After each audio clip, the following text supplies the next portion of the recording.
unfortunately, wala talagang parking sa church.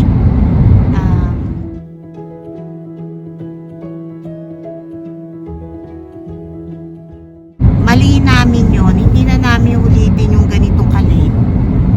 Kasi nag-check pa rin ng oil si husband. Tapos kanina kasi around 9 o'clock ay malalim yung paghinga ko, kaya sabi ko 1 o'clock na lang kami magsisimba. Yun, so next week na lang ulit. Sorry po, kakain na muna kami kasi puro na lang tira ang kinakain. At last day ng bakasyon ni husband. Tomorrow may work na siya sa hapon, pero sa umaga wala pa siyang work.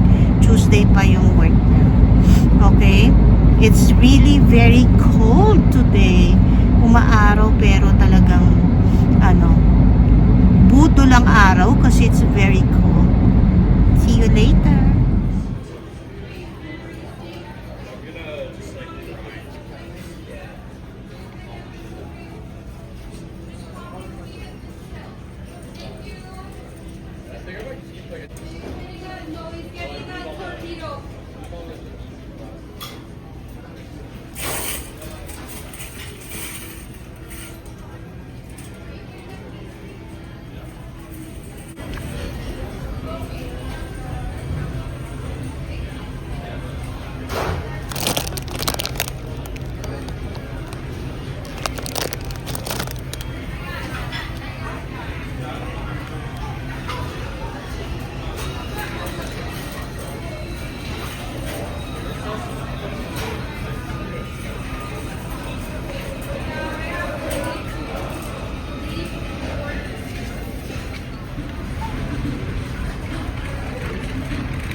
Tignan, di ako sure ha, kasi It's still nice. Good morning. Namin ngayon, Thursday ngayon ng umaga. It's not so cold, pero cold pa rin. -7 feels like -11. At kung mapapansin nyo ay maaraw. Pero nung lumabas kami ng bahay, sabi, hindi mainit. Lamig pala. Pero pag ganyang nakaano ka sa araw, hindi masyadong mainit yung pag nakabilad ka rin. Papunta kami ngayon sa appointment namin sa doktor after a month. Balik kami ngayon. Ay, hindi, si husband di ba nagpa-check up ka pa no? Na hindi ako kasama. So ngayon ay kasi nagpakuha akong dugo, di ba, na isang araw.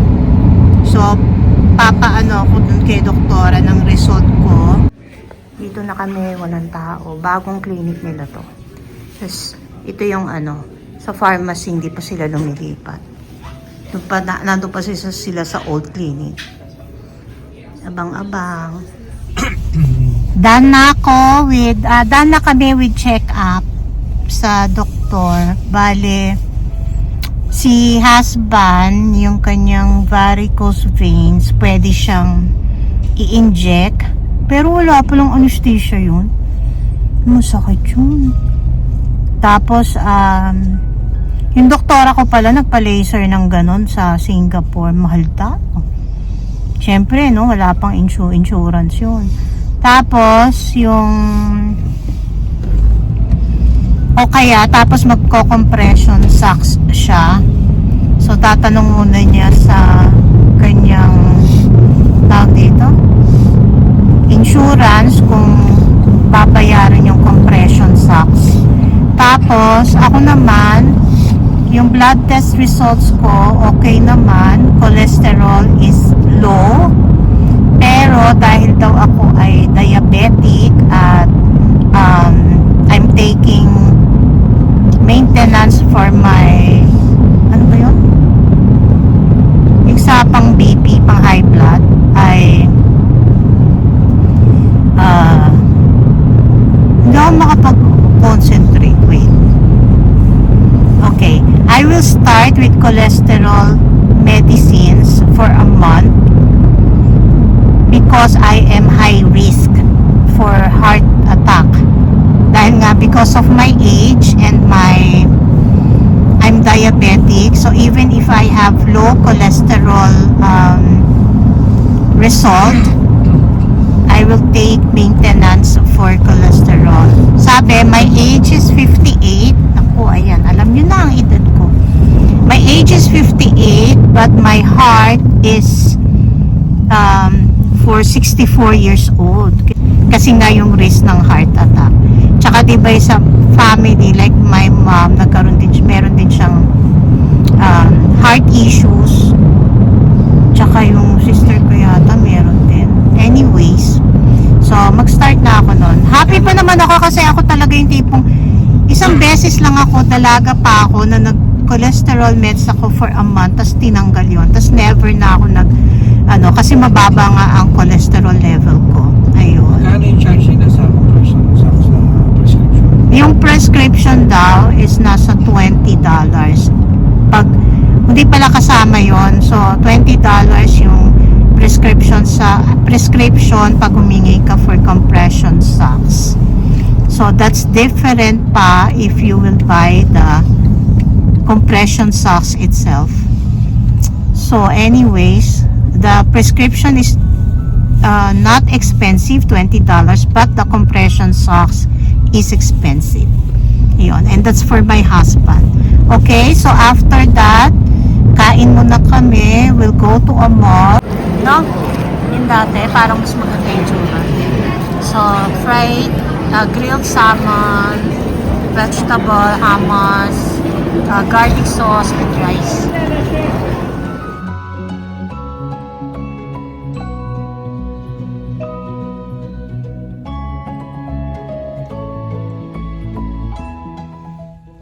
Tapos na kami kumain. Hindi yung yung parang iba yung tingin ko dati dun sa salmon na tinitinda nila. So ito, yung salmon nila is parang dry kasi ang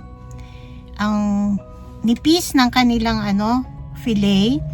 So hindi ko masyadong nagustuhan.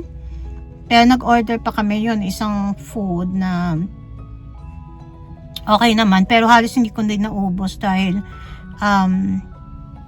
hindi na nga ako malakas kumain. Alam ko hindi kayo naniniwala, pero hindi po ako malakas kumain. So mamaya ako na lang kakainin. Hindi pa nga siya nangalahati yung noodles ko, at saka nagkalahati. Tumigin pa nga si husband doon, pati doon sa orange chicken. Lutuin ko na yung miso. Kasi nakabili na kami ng kamatis. Teka, ayusin ko muna pala. Kukunin ko muna yung kawali ko, ha? Yan. So, ito yung nabili ko, soy curd. Miso. Nabili ko to sa Seafood City, pero yung ibang mga grocery ay may mga tinda din ito, ha? So, teka, buksan muna natin. Medyo madumi na ko. Kasi sa init ito eh. Titingnan ko muna ito. Just to make sure na okay yung miso. Kasi nga, nilagay ko na to sa fridge kahapon. Ayan o. Nakaganyan siya lagi. Yan. amoy dahon ng saging. Ang konti lang niya, kung titignan nyo. Ayun lang siya, oh. Manipis pa, 'di ba? Pero dumadami yan pag ginigisa. Dadamihan ko yung yung sibuyas at kamatis. Kasi ito na yung yung isda na hindi ko natuloy kahapon. Teka, tingnan natin. Hindi ko natuloy kahapon kasi nga ay wala pala akong kamatis. Ayan, oh. Yung aking pesa. Nung maliliit kami, pesang dalag ang ginagawa ng mami ko. Teka.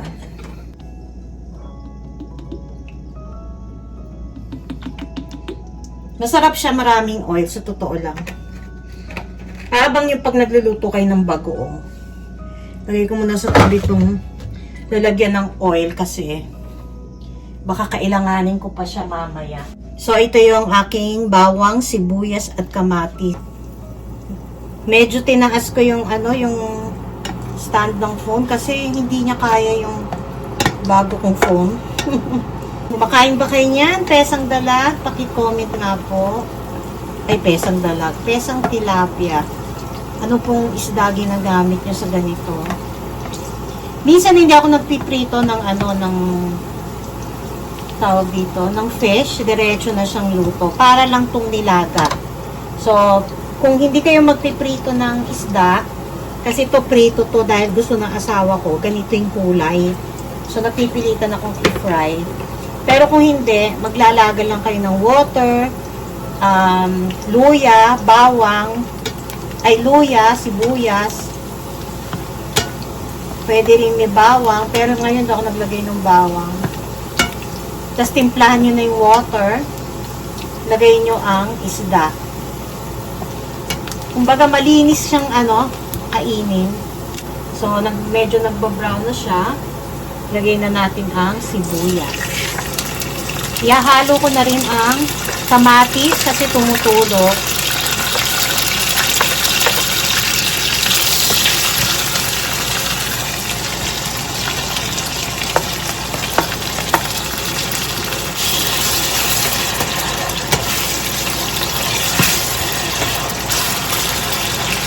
Meron pa pala ako ditong kamatis. Kadagdag ko na kasi ginamit ko yung kalahati. Ay, naku. Ginamit ko yung kalahati nito dahil binigyan ko ng sausawa ng asawa ko. Maganda dito ang kamatis na yung malambot-lambot. Yung hinog na talaga. Kasi para madali siyang madurog. Tagalan nyo na lang yung bawat para lang madurog yung Tapos hindi ko muna siya titikman kasi maalat itong miso minsan. Lagyan ko lang ng pepper.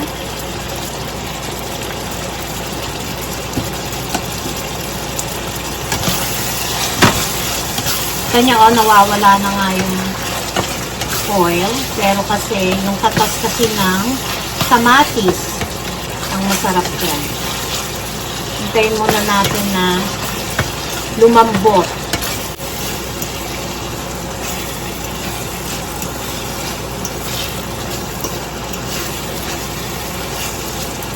Okay, so let's add the miso. Ano konti lang. Dati ginagawa ko dalawang packs. Kaya lang, ang sobra-sobra naman. So, ito ay pwede na.